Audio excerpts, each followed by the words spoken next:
નમસ્કાર ગુજરાત। આજના મુખ્ય સમાચારની અંદર અંબાલાલ પટેલ અને પરેશભાઈ ગોસ્વામીની વરસાદને લઈને નવી આગાહી। રાજ્ય સરકારનો મહત્વનો નિર્ણય। ખેડૂતોને સ્માર્ટફોન ખરીદવા માટે મળશે સહાય। દિવાળી પહેલા મોટો ઝટકો। ખેડૂતોની વહારે આવ્યા મુખ્યમંત્રી। સરકાર આપશે 10 લાખ રૂપિયા સુધીની લોન। દિવાળી પહેલા સરકાર આપશે બે મોટી ભેટ। 5 રૂપિયા 10 રૂપિયા 20 રૂપિયાના પેકેટના ભાવ નહીં ઘટે। વાહન ચાલકો માટે રાહતના સમાચાર। આજે કરી લેજો આ કામ, નહીતર તો બેંક એકાઉન્ટ થઈ જશે બંધ। પ્રધાનમંત્રી આવાસ યોજના લઈને આવ્યા મહત્વના સમાચાર। નવરાત્રી પહેલા દૂધના ભાવમાં નહીં થાય કોઈ પણ ઘટાડો। હવે ખેડૂતોને એક ક્લિકમાં મળશે 7/12ના ઉતારા। પીએમ મોદી આવશે 20 સપ્ટેમ્બરે ભાવનગરના પ્રવાસે। ખેડૂતોને મળશે 20,000 રૂપિયામાં 5 લાખ રૂપિયા સુધીની સહાય। ગુજરાત હાઈકોર્ટનો મહત્વપૂર્ણ ચુકાદો। જન્મ પ્રમાણપત્રને લઈને આવ્યા મહત્વના સમાચાર। શું ખેડૂતો ટેક્સ ભરે છે? શું છે નિયમ? બોરવેલ નખાવવા માટે મળશે 90%ની સબસિડી। અને આજના સૌથી મોટા ખેડૂત ઉપયોગી સમાચાર જાણીશું આજના આ વિડીયોની અંદર। મિત્રો, દરેક સમાચાર દરેક માહિતી જણાવીએ એ પહેલા ગુજરાતના જે પણ મિત્રો ચેનલ ઉપર જો પહેલી વાર આવ્યા હોય તો મિત્રો ખાસ કરીને વિડીયોને એક લાઇક કરી ચેનલને સબસ્ક્રાઇબ કરવાનું ભૂલતા નહીં। સાથે આજનો આ વિડીયો છે જેને અંત સુધી જોતા રહેજો। મિત્રો, અત્યારના તાજા અને નવા હવામાન સમાચાર વિશે વાત કરીએ તો ગુજરાતમાં મોટા ભાગે 15મી સપ્ટેમ્બરની આસપાસ ચોમાસાની વિદાય થતી હોય છે, પરંતુ છેલ્લા 2 દિવસથી રાજ્યના અલગ અલગ ભાગોમાં વરસાદી ઝાપટા પડી રહ્યા છે। આજે પણ સૌરાષ્ટ્ર અને દક્ષિણ મધ્ય ગુજરાતના કેટલાક ભાગોમાં નોંધપાત્ર વરસાદ વરસ્યો છે। હાલ ગુજરાતમાં વરસાદના નવા રાઉન્ડ ચાલી રહ્યા છે, ત્યારે હવામાન નિષ્ણાંત એવા પરેશભાઈ ગોસ્વામીએ રાજ્યમાં હાલની તારીખોમાં ચોમાસું સક્રિય હોવાનું જણાવ્યું છે। તો બીજી તરફ નવરાત્રિથી લઈને દશેરા સુધી ભારે વરસાદ પડશે। હવામાન નિષ્ણાંત અંબાલાલ પટેલે આગાહી વ્યક્ત કરી છે। નવરાત્રિના છઠ્ઠા નોરતાથી લઈને દશેરા સુધી ભારે વરસાદ પડશે। 14થી લઈને 17 સપ્ટેમ્બર દરમિયાન ઉત્તર ગુજરાત, દક્ષિણ ગુજરાતમાં ભારે વરસાદ રહેશે। સુરત, વલસાડ, અમરેલી, કચ્છ, પાટણ, સાબરકાંઠા સહિતના અનેક જિલ્લાઓમાં ભારે વરસાદી માહોલ રહેશે। 22 સપ્ટેમ્બર સુધી ગુજરાતમાં વરસાદી માહોલ જામશે।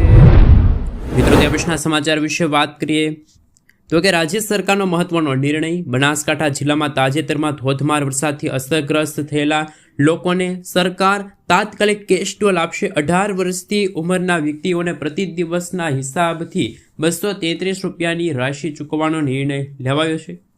13 સપ્ટેમ્બરથી તલાટીઓ અસરગ્રસ્ત ગામોમાં કેશડોલ માટેના ફોર્મ ભરવાની કાર્યવાહી હાથ ધરી છે, જેમાં આધાર નંબર સહિતની માહિતી એકત્રિત કરીને વેરિફિકેશન પછી આ રકમ લાભાર્થીઓના બેંક ખાતામાં જમા થશે। આ નિર્ણય સુઈગામ, ભાંભર, વાવ અને થરાદ જેવા તાલુકામાં અસરગ્રસ્ત 13 ગામો માટે લેવાયો છે, જ્યાં વરસાદથી 500થી વધુ લોકોનું સ્થળાંતર થયું છે।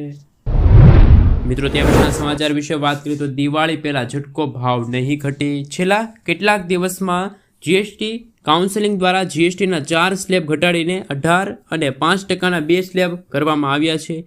હવે જ્યારે જીએસટીના દર ઘટશે ત્યારે તેની અસર રોજિંદા વસ્તુઓના ભાવ પર જોવા મળશે। કેટલીક એફએમસીજી કંપનીઓ આગામી 22મી તારીખથી વસ્તુઓના ભાવ ઘટાડાની જાહેરાત કરી શકે છે, પરંતુ ગ્રાહક ઉત્પાદનો બનાવતી કેટલીક કંપનીઓએ ટેક્સ અધિકારીઓએ જણાવ્યું હતું કે 5 રૂપિયાના બિસ્કિટ, 10 રૂપિયાના સાબુ અથવા તો 20 રૂપિયાની ટૂથપેસ્ટ જેવા ઓછા ભાવવાળા ઉત્પાદનોના ભાવમાં ઘટાડો નહીં થાય। ત્યાર પછીના સમાચાર વિશે વાત કરીએ તો ખેડૂતોને સ્માર્ટફોન ખરીદી ઉપર મળશે હવે સહાય। ખેડૂતોને સ્માર્ટફોન ખરીદવા ઉપર મળશે 40% અથવા તો 6,000 રૂપિયા, બેમાંથી જે ઓછું હોય એ સહાય। આ સહાય ફક્ત 15,000 રૂપિયા સુધીના સ્માર્ટફોન ઉપર જ માન્ય રહેશે। ઉદાહરણ તરીકે, જો કોઈ ખેડૂત સ્માર્ટફોનની કિંમત 8,000 રૂપિયાની કિંમતનો મોબાઈલ લે છે તો તેને 3,3200 રૂપિયાની સહાય મળશે। સ્માર્ટફોનની કિંમત જો 16,000 હોય તો 6,000 રૂપિયાની સહાય મળશે। લાભ લેવા માટે જરૂરી પુરાવા જેમ કે આધાર કાર્ડની નકલ, રદ કરેલ ચેક, બેંક પાસબુક, ખરીદેલ સ્માર્ટફોનનું મૂળ બિલ જે જીએસટી નંબર સાથે હોય તે, સ્માર્ટફોનમાં IMEI નંબર હોવો જોઈએ, ખેડૂતની જમીનનો દસ્તાવેજ હોવો જોઈએ, 8Aની નકલ હોવી જોઈએ। આ તમામ દસ્તાવેજો લઈને ખેડૂતો છે એ સ્માર્ટફોન સહાય યોજના અંતર્ગત લાભ છે લઈ શકે છે। મિત્રો, તે પછીના સમાચાર વિશે વાત કરીએ તો અગત્યના સમાચાર સામે આવી રહ્યા છે। સરકાર આપશે 10 લાખ રૂપિયાની લોન। રાજ્ય સરકારે સ્વયંલક્ષી યોજના હેઠળ નોકરીની સંભાવના વધારવા માટે યુવાનોને વ્યવસાયિક સહાય આપે છે। આ યોજના અંતર્ગત વકીલાત, ફાર્મસી, તબીબી, એન્જિનિયરિંગ, CA જેવા અભ્યાસક્રમો સાથે જોડાયેલા વ્યવસાયો માટે તથા દવાખાના, મેડિકલ, આયુર્વેદિક સ્ટોર, નર્સરી જેવા સેન્ટરોમાં વ્યવસાયો શરૂ કરવા માટે 10 લાખ રૂપિયા સુધીની લોન છે આપવામાં આવશે. વધુ માહિતી માટે મિત્રો તમે જેની ઓફિશિયલી વેબસાઇટ છે ત્યાં જઈને આ યોજના વિશે વધુ જાણકારી મેળવી શકો છો.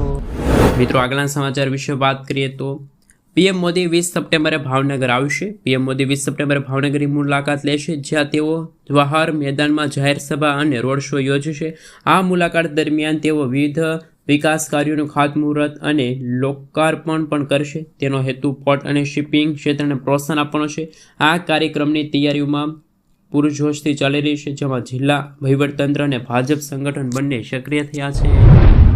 મિત્રો ત્યાર પછીના સમાચાર વિશે વાત કરીએ તો અગત્યના સમાચાર સામે આવી રહ્યા છે. આજે જ કરી લેજો આ કાર્ય પૂર્ણ, નહીંતર તો બેંક એકાઉન્ટ થઈ જશે બંધ. જી હા દર્શક મિત્રો, ભારતીય રિઝર્વ બેંક RBI દ્વારા 30 સપ્ટેમ્બર સુધીમાં KYC અપડેટ કરવાની જાણ આપી છે. ખાતા ધારકોએ તેમના બેંક ખાતા સક્રિય રાખવા માટે KYC અપડેટ કરવું જરૂરી છે. RBI દ્વારા WhatsApp સંદેશ મારફતે પણ લોકો સુધી આ માહિતી પહોંચાડવામાં આવી રહી છે. KYC માટે આધાર, મતદાર ID, ડ્રાઇવિંગ લાયસન્સ, પાસપોર્ટ અથવા તો મિત્રો ત્યાર પછીના સમાચાર વિશે વાત કરીએ તો ખૂબ જ અગત્યના અને મહત્વના સમાચાર સામે આવી રહ્યા છે. ખાસ મિત્રો આપણે જણાવી દઈએ તો શું નવરાત્રી પહેલાં દૂધના ભાવમાં 4 રૂપિયા સુધીનો ઘટાડો થઈ શકે છે? ખાસ મિત્રો GST દરોમાં કરવામાં આવેલા ફેરફારોના કારણે પેકેજેડ દૂધના ભાવ ઘટે. હકીકતમાં જોઈએ તો અગાઉ દૂધ પર 5% GST લાગતો હતો, હવે 22 સપ્ટેમ્બરથી શૂન્ય થઈ જશે. આવી સ્થિતિમાં પેકેજ દૂધના ભાવ ઘટશે અને દેશભરના ગ્રાહકોને તાત્કાલિક રાહત મળશે. ચાલો જાણીએ કે દૂધના ભાવમાં કેટલો ઘટાડો થશે. તો પ્રતિ લીટર 4 રૂપિયા સુધીનો ઘટાડો થઈ શકે છે, એવા મિત્રો ઓફિશિયલી સમાચાર મળી રહ્યા છે. મિત્રો ત્યાં પછીના સમાચાર વિશે વાત કરીએ તો દિવાળી પહેલા સરકાર આપશે 2 મોટી ભેટ. કેન્દ્ર સરકાર 1.2 કરોડ કર્મચારીઓ અને પેન્શનરો માટે દિવાળી પહેલા મોટી ખુશખબર આપી શકે છે. સરકારે 8મા પગાર પંચની રચના તથા DAમાં 3%નો વધારો કરવાની જાહેરાત દર્શાવી છે. હાલમાં DA 55% છે, જ્યારે જાન્યુઆરી 2025માં 8મા પગાર પંચની રચનાનો સંકેત આપ્યો હતો. હવે ઓક્ટોબર 2025માં દિવાળી પહેલા સરકાર કમિશનની રચના અંગે જાહેરનામું બહાર પાડી શકે છે. મિત્રો ત્યાં પછીના સમાચાર વિશે વાત કરીએ તો અગત્યના સમાચાર સામે આવી રહ્યા છે.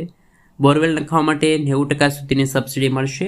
જ્યારે સુરતમાં કેન્દ્રીય મંત્રી CR પાટીલે ગયા વર્ષે મોટી જાહેરાત કરી હતી અને આ જાહેરાત બાદ ખેડૂતોને ખૂબ જ મોટો ફાયદો થવા જઈ રહ્યો છે.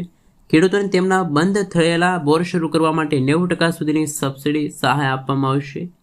CR પાટીલે જણાવ્યું હતું કે રાજ્યના પ્રથમ તબક્કામાં 24,000 જેટલા બોર બનાવવા માટે સરકારનો સંકલ્પ છે. CR પાટીલે કહ્યું કે જ્યાં પણ વધારે પાણી છે ત્યાં બોર બનાવવાથી ઘણો ફાયદો થશે. મિત્રો આગળના સમાચાર વિશે વાત કરીએ તો ખૂબ જ અગત્યના સમાચાર સામે આવી રહ્યા છે. 1 ક્લિકમાં હવે મળશે 7/12ના ઉતારા. ગુજરાત વિધાનસભા મંત્રી જગદીશ વિશ્વકર્માએ જણાવ્યું હતું કે સરકાર ગાંધીનગર ખાતે સેન્ટર બનાવશે, જેમાં 7/12ના ઉતારાથી લઈને મિત્રો આપણે જણાવી દઈએ તો તમામ દસ્તાવેજો મળી જશે. સરકારના જણાવ્યા અનુસાર ખાસ મિત્રો સેન્ટરથી 1 ક્લિક પરથી જ ઓનલાઈન તમામ દસ્તાવેજ મળી જશે. ત્યાં સુધીમાં દસ્તાવેજો જિલ્લા કક્ષાએ રહેતા હતા, પણ હવે ખેડૂતોને ઓનલાઈન દસ્તાવેજો મળી શકે એ માટે કેન્દ્ર સરકાર અને રાજ્ય સરકાર સૌથી મોટો નિર્ણય લીધો છે. મિત્રો આગળના સમાચાર વિશે વાત કરીએ તો અગત્યના સમાચાર સામે આવી રહ્યા છે. ગુજરાત હાઈકોર્ટનો જન્મ પ્રમાણપત્રને લઈને સૌથી મોટો ચુકાદો. મિત્રો આપણે જણાવી દઈએ તો હવેથી જન્મ તારીખ માન્ય રહેશે નહીં. હવેથી કઈ જન્મ તારીખ માન્ય નહીં રહી એના વિશે વાત કરીએ તો ગુજરાત હાઈકોર્ટ દ્વારા જન્મ પ્રમાણપત્રમાં સુધારાને લઈને મહત્વનો ચુકાદો આપ્યો છે, જેમાં આધાર, પાન કાર્ડ, ડ્રાઇવિંગ લાયસન્સ જેવા સરકારી રેકોર્ડમાં દર્શાવેલ જન્મ તારીખ સંપૂર્ણપણે માન્ય નહીં રાખવામાં આવે. ફક્ત જન્મ પ્રમાણપત્રમાં નોંધેલ જન્મ તારીખ જ સાચી માની શકાશે. હાઈકોર્ટે જણાવ્યું છે જન્મ નોંધણીમાં નોંધાયેલ તારીખ સાચી રહેશે. વધુમાં ગુજરાત હાઈકોર્ટે જણાવ્યું કે જન્મ મરણની નોંધણીના રજિસ્ટ્રેશનમાં નોંધાયેલી તારીખ માન્ય ગણાશે. અન્ય પુરાવામાં લખાયેલી તારીખો ફોર્મ ભરનાર વ્યક્તિઓ ભરે છે, પરંતુ હોસ્પિટલ રેકોર્ડ પ્રમાણે જન્મની નોંધણીમાં નોંધાયેલ તારીખ જ સાચી તારીખ ગણી શકાય. ત્યારે જન્મ દાખલામાં તારીખ સુધારવા માટેની અરજીઓ ફગાવતા હાઈકોર્ટે મહત્વનો ચુકાદો આપ્યો. મિત્રો ત્યાં પછીના સમાચાર વિશે વાત કરીએ તો ખેડૂતો કેટલો ટેક્સ ભરે છે, શું છે નિયમો? તો મિત્રો આવકવેરા અધિનિયમ 1961ની કલમ 10(1) મુજબ ખેડૂતોને ખેતીમાંથી થતી આવક પર કોઈ પણ કર ભરવાનો હોતો નથી. આ છૂટ ખેતીની જોખમ હવામાન પર આધાર રાખીને આપવામાં આવે છે, જેથી ખેતી જમીન વેચવામાં આવે તો મૂડી લાભ છે એટલે કે પ્રોપર્ટી ગ્રેસ ટેક્સ લાગે છે, પરંતુ મોટા કૃષિ વ્યવસાયોમાં કર લાગે છે. 2.5 લાખથી પણ વધુ બિન કૃષિ આવક ધરાવતા ખેડૂતોને આવકવેરા રિટર્ન ફાઇલ પણ કરવાનું રહેશે.